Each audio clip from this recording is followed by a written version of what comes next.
on dit qu'il y a le Nachash et le Hasatan. Donc du coup, l'adversaire et le serpent. En fait, c'est une même notion hein, à la base, hein, qu'on soit clair dessus. C'est une même notion. Maintenant, ce Hasatan, il va agir, enfin ce Hasatan et Nachash, ils vont agir au travers de plusieurs choses. On a par exemple, ils vont agir au travers du Yetzer Hara. Donc le Yetzer Hara, c'est le mauvais penchant. Ensuite, ils vont se baser aussi sur le Ain Hara, donc le mauvais œil. Ils vont se baser sur pas mal de points comme ça qui vont en fait nous atteindre nous. Maintenant, le diable en lui-même tel qu'on le perçoit dans le christianisme n'est pas du tout la notion qu'on le voit dans le judaïsme et ni dans la Bible d'ailleurs, parce que le diable tout rouge avec des cornes et Dieu des enfers, etc. Il n'est absolument pas biblique. Dans la Bible, ce qu'on voit, c'est que le Satan, c'est surtout, en tout cas dans le Tanakh, on voit c'est surtout une sorte de force, une puissance mauvaise qui corrompt l'état de l'homme, l'état de pureté de l'homme. Maintenant, cette chose qu'on a développée tout autour, qui a été développée notamment par l'Église catholique, avec un diable rouge avec une fourche et des cornes, c'est une idée totalement contraire à ce que dit la Bible. Parce que la Bible nous dit même que le diable il se déguise en ange de lumière, donc en réalité il va surtout se présenter sous une apparence séductive et une apparence belle, etc., pour attirer l'œil de l'homme. Et ce diable va être condamné au même titre que toutes les personnes qui le suivent. Donc en fait, par exemple, tu vois, il y a beaucoup de gens qui disent oui, moi j'ai eu un rêve, j'ai vu le diable et ses démons, ils torturaient les hommes en enfer et tout. Ça c'est complètement débile. C'est complètement débile et complètement faux. Parce que en fait, le diable sera lui-même torturé en enfer. Donc pourquoi est-ce que quelqu'un qui est torturé va torturer les autres? En fait, il est condamné au même titre que ceux qui le suivent. Donc du coup, il y a pas de diable qui va torturer parce que sinon ça voudrait dire que il est chef des enfers et donc du coup qu'en fait, bah, ce qu'il a fait c'est pas mauvais. Satan n'existe pas en tant qu'entité, c'est bien ça. Alors dans le judaïsme, on le perçoit pas comme ça, mais plutôt comme une force. C'est une force qui corrompt l'état de pureté de l'homme. Voilà. C'est ça dans le judaïsme. Le Hasatan, c'est une force qui corrompt la pureté de l'homme.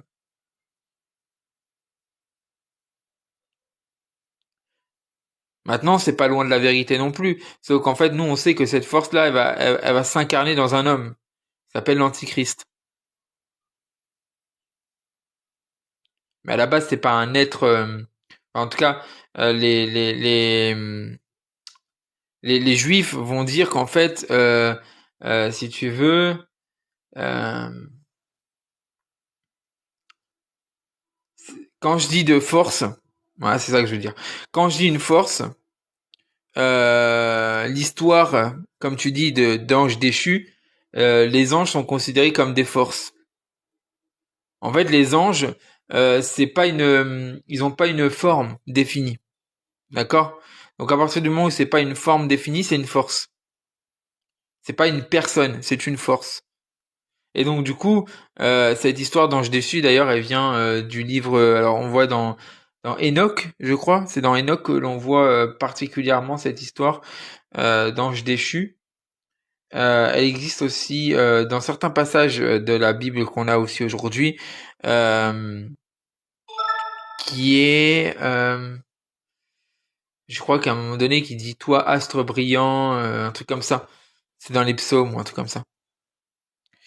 Des forces émanant des dieux, des Elohim. Euh, En fait, toute toute chose, toute chose émane de Dieu. Toute chose émane de Dieu. Toute chose prend son origine d'existence à Dieu et rien n'existe en dehors de Dieu. Si Dieu n'est pas là, rien n'existe. Et tout existe par Dieu. Par Dieu et pour Dieu. D'ailleurs, je crois que il y a un moment donné, il dit, c'est Dieu qui parle, il dit, et c'est pour moi, par l'amour de moi, un truc comme ça, dans le Tanakh. Et en fait, Dieu nous dit qu'en fait, Dieu est égocentrique, clairement. Et tout émane de lui. Il y a rien qui existe aujourd'hui qui n'émane pas de lui. Même s'il y a beaucoup de gens qui te diront oui, mais non, le mal, c'est la non, c'est l'antithèse du bien. Donc le mal, c'est l'absence de bien. Non, même le mal est une création de Dieu. Ça, c'est dur à accepter pour beaucoup. Le mal est une création de Dieu et le mal est bénéfique. Et quand je dis ça, les gens ils se posent des questions. Ils me disent mais comment ça, le mal est une chose bénéfique? Bah oui, le mal est une chose bénéfique. Le mal, c'est une création que Dieu a faite et ça a du sens et ça a un bénéfice. Il y a quelque chose dedans. Alors allez-y, posez-moi la question. Mais Ellie, il y a quoi de bien dans le mal? Et après je vous réponds. Si jamais ça vous intéresse pas, vous vous dites rien. Mais si jamais ça vous intéresse, allez-y, hein. Poussez-moi dans ce sujet, il n'y a pas de souci. Parce que c'est un sujet important. Le mal est une création de Dieu. Et il y en a beaucoup qui diront oui, non, mais on peut pas accepter un Dieu qui crée le mal. Oui, mais regarde, Dieu il a quand même créé l'enfer. Pourtant, c'est un lieu de souffrance. Comment est-ce que Dieu pourrait créer un lieu de souffrance? Ou l'enfer s'est créé tout seul? Donc l'enfer est Dieu?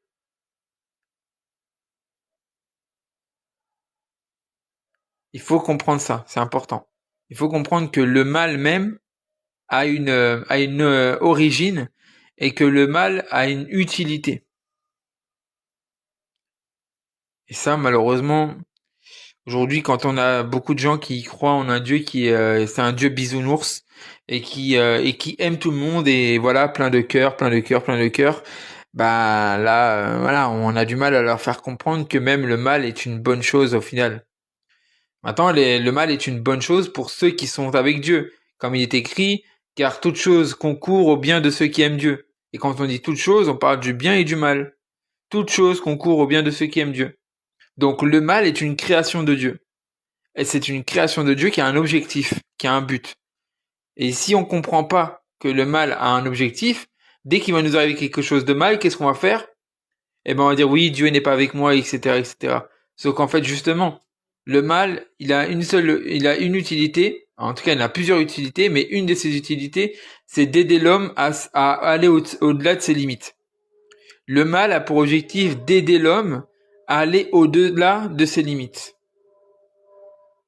Ça, c'est un truc à comprendre. Donc, le mal est une création de Dieu pour aider l'homme. Le mal a pour objectif d'aider l'homme à s'élever. Et quand vous parlez à des juifs, vous verrez, demandez-leur ce que c'est que le Yetzer Hara et d'où il vient. Ils vont vous dire que le Yetzer Hara, il vient de Dieu et que Dieu a mis en chaque homme le Yetzer Hara, donc le mauvais penchant. Dieu a mis en chaque homme le mauvais penchant, c'est comme on devrait dire que Dieu a mis en chaque homme le péché à cause du péché de Adam et Ève. On est tous bénéficiaires de cette malédiction. Euh, et tous les hommes ont en eux le Yetzer Hara, comme tous les hommes ont en eux le péché, c'est la même chose. Et ce Yetzer Hara nous pousse à faire des mauvaises choses. D'accord? Et en fait, l'objectif de ce Yetzer Hara, déjà, il était là dès notre naissance. Ça, vous demandez aux Juifs, vous verrez, ils vous le diront. Dès la naissance, le Yetzer Hara est présent dans l'homme. Et qu'est-ce que fait le Yetzer Hara? Il va essayer de corrompre la pureté de l'homme. Donc, du coup, l'objectif pour un enfant, c'est d'abord d'apprendre à connaître son Yetzer Hara. Donc, son Yetzer Hara, il l'apprend en le mettant en opposition à la parole de Dieu. C'est pour ça que les Juifs, ils gardent la Torah pour eux. Parce qu'en fait, la Torah, justement, elle aide l'homme à s'émanciper du Yetzer Hara. Donc, là, je vous dis quelque chose de fort, hein, écoutez bien. Mais l'objectif du Yetzer Hara, c'est d'amener l'homme à l'élévation. Alors que la plupart des gens, quand ils voient les Yetzer Hara, le mauvais penchant, comme quelque chose de foncièrement mauvais et qui n'a aucun objectif si ce n'est de nous descendre, ils ont rien compris à la Torah. Parce que la Torah, justement, quand Dieu crée quelque chose, ça a pour objectif d'élever sa création. Ça, c'est important à comprendre. Donc, dans toute chose, qu'elle soit bonne ou mauvaise, il y a quelque chose de bénéfique. Alors, dans les choses bonnes, on pourrait imaginer que oui, c'est normal. C'est bon, donc c'est bénéfique. Mais dans le mal, C'est là la question. Est-ce que dans le mal, il y a quelque chose de bien? Est-ce que le mal lui-même est positif? Est-ce que le mal lui-même est quelque chose de bon? Eh ben en fait, oui. Le mal est quelque chose de bon. Maintenant, quand je parle de mal, attention, hein. Je ne dis pas que, par exemple, les gens qui vont tuer des personnes, c'est des personnes bonnes. Mais je dis que justement, ce mal-là, il sert à quelque chose.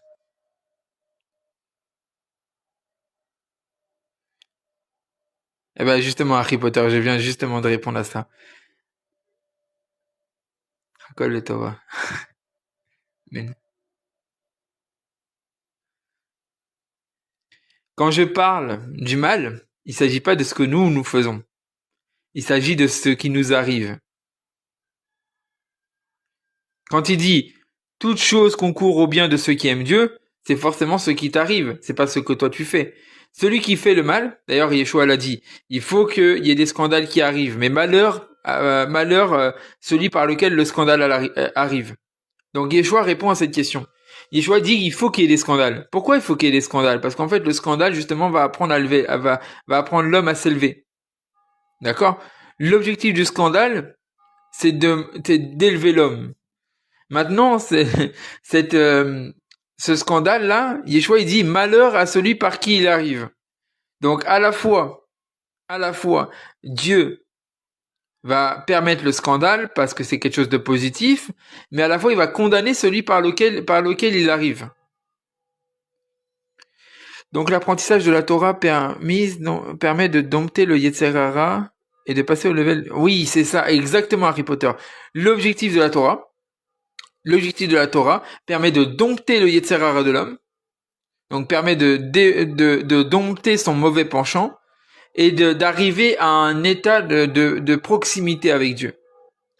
Ça parle de quoi? Ça parle de la Torah et je disais à l'instant que le mal est utile à Dieu. Voilà. Bonjour Julie. Donc voilà, Harry Potter, tu as très très bien résumé. La Torah apprend à l'homme à dompter son mauvais penchant afin que l'homme s'élève et s'élève vers Dieu. Parce que l'objectif c'est quoi?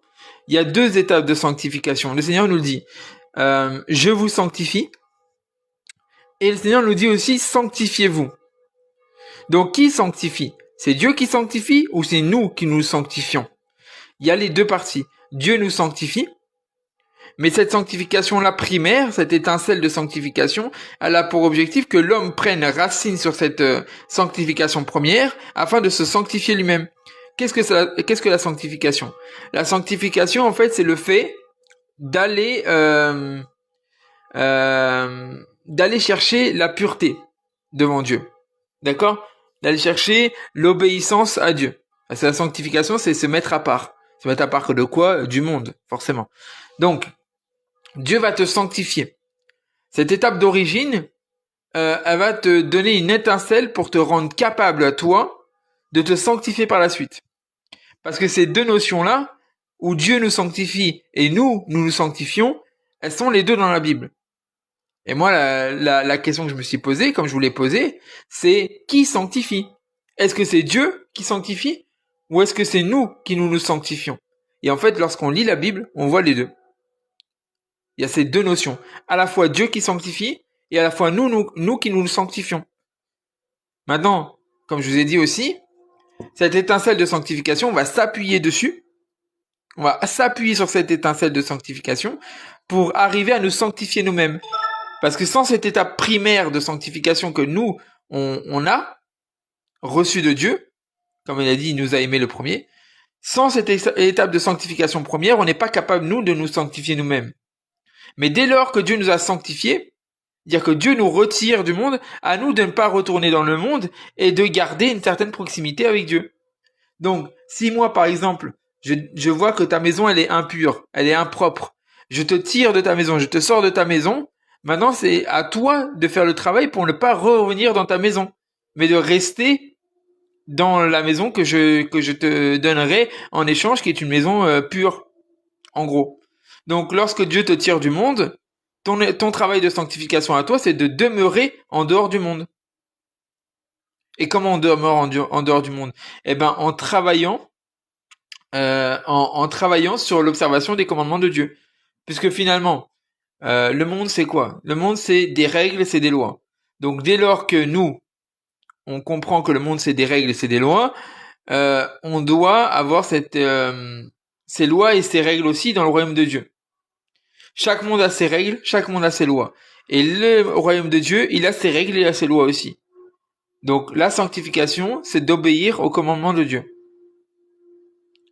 Et pour obéir au commandement de Dieu, tu as besoin du Yetzer Hara, qui te montre justement, qui va te mettre dans un état où tu te rends compte que tu n'es pas capable. Et là, tu vas demander à Dieu. Et Dieu va te rendre capable. Comment Dieu te rend capable?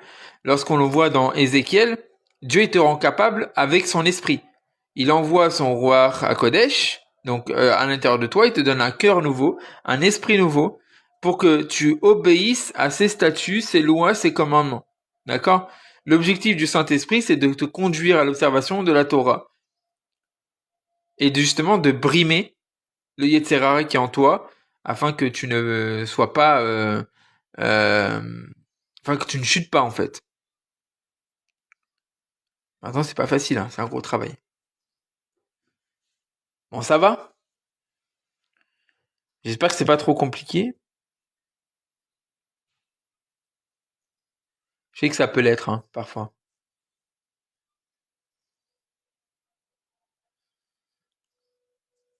Surtout qu'en plus, là, on a parlé de quelque chose d'assez spécifique. Mais moi, je vous le dis, hein, ce que je viens de vous dire là, il y en a très, très, très peu qui sont en capacité de l'entendre, hein.